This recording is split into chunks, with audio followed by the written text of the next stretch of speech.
This is the Aftermarket Radio Network.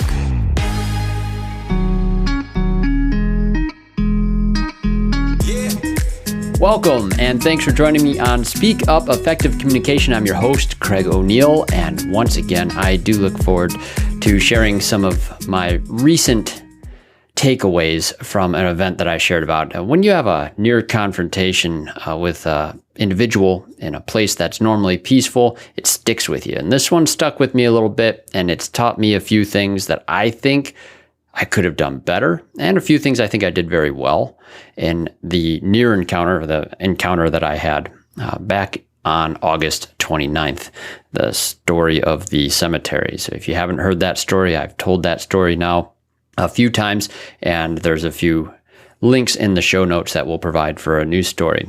For anyone who's ever been in a stressful encounter or has witnessed a crime or had to confront a criminal, I think there's plenty of things that stick with you. And so as I was walking on a regular walk, free of any confrontations in a woods, very peaceful, it was nice, I did develop some takeaways that I want to share with you today. Looking for something meaningful? The Institute's coaching helps you leave a legacy, empower your team, and contribute to your community. Discover more at wearetheinstitute.com/business-assessment. Your partner in technology, AutoFlow is able to enhance your client interactions before, during, and after the visit from a single thread. To see how AutoFlow makes it simple, visit AutoFlow.com. Are you tired of juggling multiple tools to manage your auto repair shop? Say goodbye to the chaos and hello to streamlined efficiency with AutoLeap, the #1 all-in-one auto repair shop management software. With AutoLeap, you can sell more, save precious time, and delight your customers with every interaction. Your trusted companion, ShopDog Marketing, is right by your side, attracting the best customers and building long-term growth. Call ShopDog Marketing today or visit shopdogmarketing.com. Unlock your communication insights with Inbound's AI-powered call analytics for auto repair shops. Learn more at callinbound.com. So we're going to talk about 5 takeaways from my recent encounter in the cemetery and how this correlates with communication. Takeaway number 1, word choice matters less than delivery. What do I mean by that? Well, this is a high stress encounter. It became high stress anyway. It was spontaneous, it was shocking, and high stress. Some things will become automatic in any scenario like that. I think that's something anyone needs to be aware of. You are going to default to your base instincts and habits in a spontaneous, shocking, or stressful scenario. This is true for why it can be stressful in arguments with family members versus anywhere else in the world. All sorts of things happen. You get comfortable or uncomfortable. It's going to dictate how you respond. Now, in my case, what I did do, I was able to pull my phone out and start recording something, and you hear the words that I yelled, and I wasn't necessarily happy with those word choices. I scrutinized myself or critiqued myself later on. I thought, hey, knock it off was kind of a stupid choice of words, and I've poked fun at that a few times. But the words didn't matter. It was the inflection behind those. And what I would call the tone that I achieve in those sort of moments, and unfortunately is very rare, I'd call it a punctuated parental projection. And what it is, I've had to use, I think, one other time that I've ever had to really raise my voice at an individual, and it wasn't really necessary, but I happened to be across the street at a neighbor's house on Halloween, and we had our bucket of candy out, and I saw a kid taking more than one, and I probably yelled something like, hey, that's my house. And it was loud enough to shock even the adults I was there, that that voice could raise very suddenly and really pierces the moment. I've had to use it before in other cases where, you know, when your kids are learning to ride bikes or they're about to cross the street at a time or dangerously move without looking, and you need them to stop, and you yell in a way that snaps attention. That's the delivery that I'm talking about there. And I think not everyone's really equipped for it. A lot of people are extraordinarily uncomfortable with that. I have no issue with sharply projecting something if I need to. And it works if it's rare. If it were all the time, I'm pretty sure it would not have your desired effect. The desired effect in this case is to snap attention away from whatever somebody's doing and make them pay attention to you. And that's sort of what happened in the cemetery on that day when I yelled, "Hey, knock it off." The person did stop, and his attention was then on me, fortunately far enough away, even as he was initiating some threats there. So typically reserved to keep kids from doing something stupid, but it applies here. The word choice does not matter, but having any kind of an utterance, if it's delivered really well and it's loud enough and projects well enough, oh boy, human speech can be very powerful to snap some attention. Now, what's next is your plan once you have that attention. And this is where, as I analyze what happened, this is kind of where it breaks down a little bit for me. Now, I had initially just planned to film the guy and call 911, but it was disturbing enough seeing statues being smashed in a cemetery that whether planned or not, I spoke up, and that's what I did. Got me some attention I didn't want from the individual, and it took away the ability that I would have had to just follow them and call 911 with less stress, perhaps, but I wasn't willing to witness further damage, I guess would be the only problem. But in this case, I guess my plan was really simple: get the evidence, stop further damage, then call the police. And I had an escape route. I knew the area. This is familiar ground for me. I had lots of different places that I could go if I needed to. And I did expect just to simply follow the guy and get help from the police. But here's the point. The plan has to be dynamic. If you're going to get in a confrontation like this, and I've learned now this myself, fortunately in 41 years of life, I've had very few moments of practice in this sort of scenario. I get to count on the police to protect our community. Friends of mine who've served in the military, I applaud their service and thank them all the time. They've probably had more experience in stressful scenarios than the average civilian. So I would actually really like some feedback from those folks on this sort of topic. I'm sure they have a lot of things that they've been more trained on than the average person. So all we get is reflection. And unfortunately, I can have the reflections here. When it comes to the plan, what I mean by this is I've had self-defense training for years, and there's a baseline layer of confidence. But one of the things that anyone who's been in martial arts or any other study is you always do want to try to not have the fight if there's ever a situation like this. So my goal, again, was very much just to follow. And I could have achieved that in some other ways than what I did. The most disappointing thing was on the third point. I was isolated. And that is not a good spot to be in when there's a confrontation going on. And that might not be your choice. You may find yourself in that situation. And this is something my daughter, she wants to go jogging on her own all the time. We're very uncomfortable with that at certain times of the day and in certain areas. We don't want that. No one should want that. It is always better to have another person there. And especially if a crime is being committed and you're interjecting yourself into that scenario, whether good cause or whatever, isolation is a very dangerous thing. So I reached out. Of course, it was the 911 call initially, but they had to let me go, they said. And I was really surprised by that. So my plan of talking to them and getting the police to that spot was no longer really an option. So I had to immediately call my family, my wife and son. I've told that part of the story a few times now, but my wife didn't answer her phone initially. My son, who always has it in his hand, did. And that's how he was notified. He came very quickly, and I suspect had a little bit more eagerness to be a part of an adventure that's going on right now too. And that's not the point here at all. It should never be anybody's plan to look for a way to have a situation like this or try to have a vigilante mindset or anything. This is just a peaceful place I walk every day that's been violated. So very different case. It's where I always am. And this is something that was happening in a spot, and it's hyper unusual.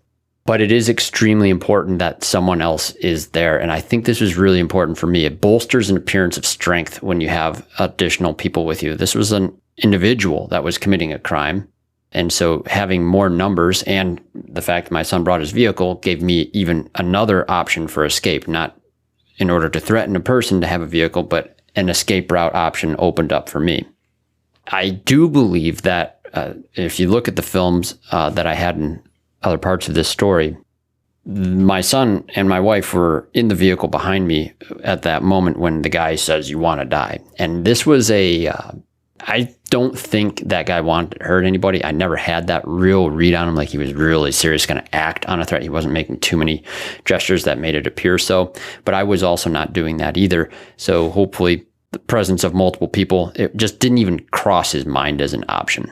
Having more people there, obviously, it was a good thing. And I look back on that as probably one of the smarter things I did. In fact, I don't think I would have even followed into the next area where I saw the guy go if backup hadn't arrived. I didn't feel comfortable going into the tighter spaces without a good line of sight before I did. And that was evidenced in the video. I emerged from a tight area there and was a lot closer to the guy than I even intended to be in. Having someone with you is wonderful. Make sure they're the right people. The wrong people might be escalatory in their actions, and you know that, friend. Some of you have them. I know I have them. My wife and my son, neither of them typically looking for any kind of thing. My son's never been in an altercation. My wife either. And I never have. One kid in school one time, minor fist fight. It was very minor. Doesn't even register on the scale of what this could have been. So de-escalation is the option that I recognized is basically what I was doing. I wasn't just trying to go away. I wanted to keep track of the guy. I wanted to make sure the police would know how to find him. And the guy was crossing a park now with a playground. I didn't want to not see what he was going to do. There's kids playing nearby. There's generally a lot of activity. It wasn't tons of activity here that night, but there was a few mothers with kids at the playground, and not exactly a scenario that want to just walk away from if there's a crazy guy that's been damaging things. That's just not what I felt like I should do. So having a brief confrontation there, de-escalation is where it came in. And this is kind of where I've poked fun at this. Like when he says, "Want to die?" and all I said was, no. And I said other things like, "Go about your way. Don't come back. You can't go around smashing cemeteries." I that made a misspeak on one thing. I said, "Would break your steam somewhere else. Go blow your steam somewhere else," is what I meant to say. Word choice here versus the spirit of the intent. What I was intending to communicate was very, very important here. And I think there was, this was a positive, there's a negative to this point here I'll make in a second. Imagine taking on each day with a team that cares about doing more. They're motivated, skilled, humble, and hungry. They're invested in your shop's success because that success helps them do more than just sell jobs and fix cars. At the Institute, we believe a thriving business is built on its people. Our comprehensive coaching and peer groups help you become a leader who is capable of inspiring your employees to reach new heights, capable to deliver exceptional customer service, and capable to grow your business into a respected pillar of your community. Start your legacy at wearetheinstitute.com/business-assessment. Hey friends, as you know, I'm a proud member of the AutoFlow team, and let me tell you, we've changed how business is done for auto shops everywhere. We support your client experience before, during, and after the work is done. Imagine this: timely updates sent directly to your clients, branded digital vehicle inspections, and seamless communication from start to finish. That's why shops love AutoFlow. And hey, with those 5-star reviews rolling in, you'll wonder how you ever managed without us. Take an important next step and take your auto shop to the next level. Visit www.autoflow.com. Get on board with an AutoFlow trial. Are you ready to meet your perfect auto repair shop management software partner? Well, say farewell to the days of transactional relationships and hello to a true partnership that elevates your business. The number one all-in-one solution is AutoLeap. You're not just getting software, you're gaining a dedicated ally committed to your success. AutoLeap will help you sell more, save time, and delight your customers at every turn. From scheduling appointments to creating estimates, generating invoices, managing technicians, and seamlessly syncing with QuickBooks to keep your records updated. Experience the difference a true partnership makes. Visit AutoLeap.com and book a demo today. AutoLeap, your trusted partner for success. Want to see your auto repair shop thrive? Are you looking to drive more customers to your auto repair shop? Let ShopDog Marketing be your guide. Our customer-first approach, combined with AI-driven creative content, ensures top rankings. Dominate mobile first and voice search with our specialized expertise. Reach out to ShopDog Marketing today and start growing your business. Don't miss out on this chance to boost your business. Visit shopdogmarketing.com. Inbound has exclusively served independent auto repair shops with expert communication solutions for years. Now, our robust VoIP platform ensures you stay connected while our industry-leading AI analytics take your business to the next level. We provide the tools you need to understand your customers and optimize every interaction. Choose Inbound. For proven expertise and unmatched innovation, visit callinbound.com and discover the difference we can make. I was giving him options that suggested a course of action that he should take. I was directing his thoughts and influencing the decisions that he could take there. I wasn't saying, try me or bring it or I'm ready or any of these other things or like that you could do in a fight. These are subtle ways of trying to direct somebody's energy towards a more potentially positive outcome. And those options being available to them, I think, are important for why someone would choose to continue to walk away, despite the discomfort of being followed at a distance and filmed. Still an option for him versus attacking, especially with people behind me and him being outnumbered 3-1. That would be the odds were not in his favor, and that was good. So de-escalation is more of an option when that's the case as well.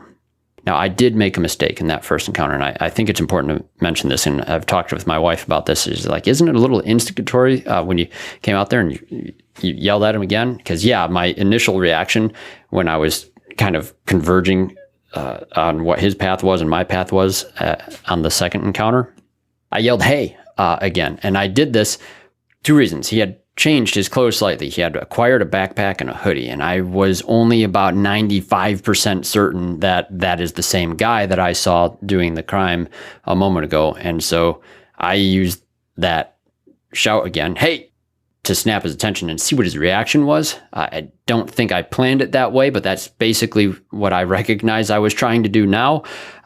And that's exactly what it achieved. It did identify the guy, and since he had made verbal threats before, I was able to recognize his voice, and it was definitely the same clothes as he turned to face me.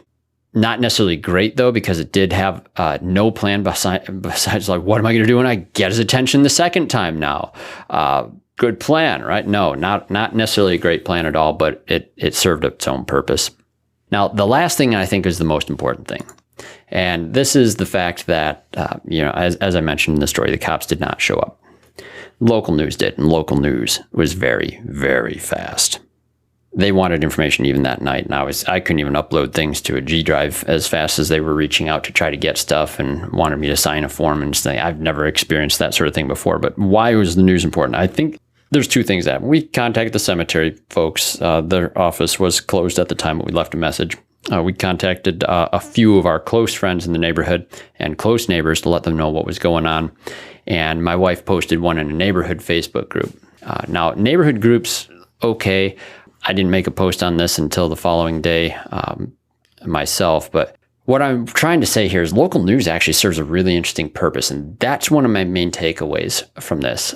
I was reminded of the fact that, wow, there's channels, competing channels, even inside the community that are obviously trying to get the scoop. And it's a business. Media is a business.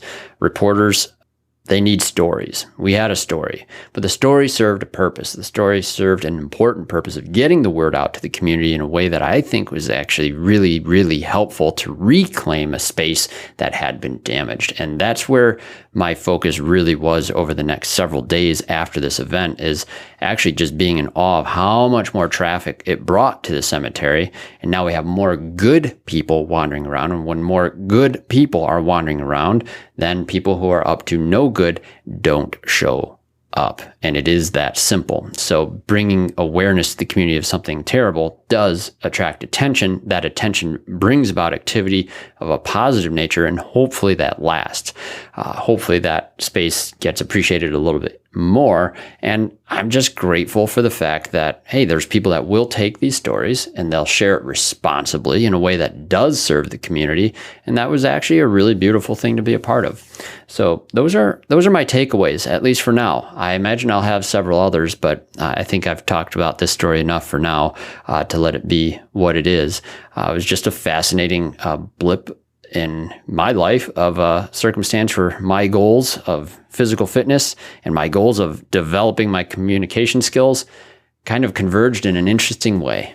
Hopefully you find these takeaways helpful. Hopefully it allows you to think about how you would act in a scenario where you're on your daily excursions in a place that you love. And if something happened there, maybe you have a rehearsal in your own mind of how you might perform. Maybe you do practice that sort of thing, and maybe, just maybe, you'll have to speak up yourself. Thank you for listening. I always remind my listeners, again, listen up before you speak up, and thank you. You've been listening to Speak Up, Effective Communication with Craig O'Neill on the Aftermarket Radio Network. Follow Craig on your favorite podcast listening app and on his YouTube channel. Let him know what you'd like him to speak up about. Craig is all for advancing the automotive service aftermarket.